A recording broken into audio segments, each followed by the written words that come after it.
இருக்கும். எத்தனோ மலர்களை நாம் தினந்தோறும் பார்த்து கொண்டே இருப்போம். ஆனால் சில இடத்துல சில மலர்களை தெய்வத்துக்கு சமர்ப்பணம் பண்ண மாட்டாங்க. ஏனென்றால் அந்த மலர்கள் இறைவனுக்கு சேராது, இந்த இறைவனுக்கு இந்த மலர்கள் வேண்டா, இது மனம் இல்லைன்னு சொல்லி சில இடத்துல சில மலர்களானது தவிர்க்கப்படும். இந்த வருஷத்தில் நான் சொல்வது என்னென்றால், இறைவனால படைக்கப்பட்ட அனைத்து மலர்களும் இறைவனுக்கே சொந்தம் இல்லைங்களா?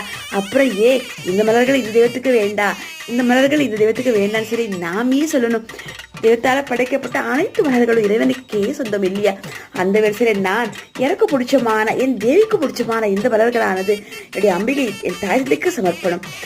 கண்டிப்பா நமக்கு இறைவனுக்கு கொடுக்க வேண்டியது, நாம் இறைவனுக்கு கொடுக்க வேண்டியது உண்மையான பக்திங்க. அந்த பக்தி ஒன்றே போதுமானது இல்லைங்களா?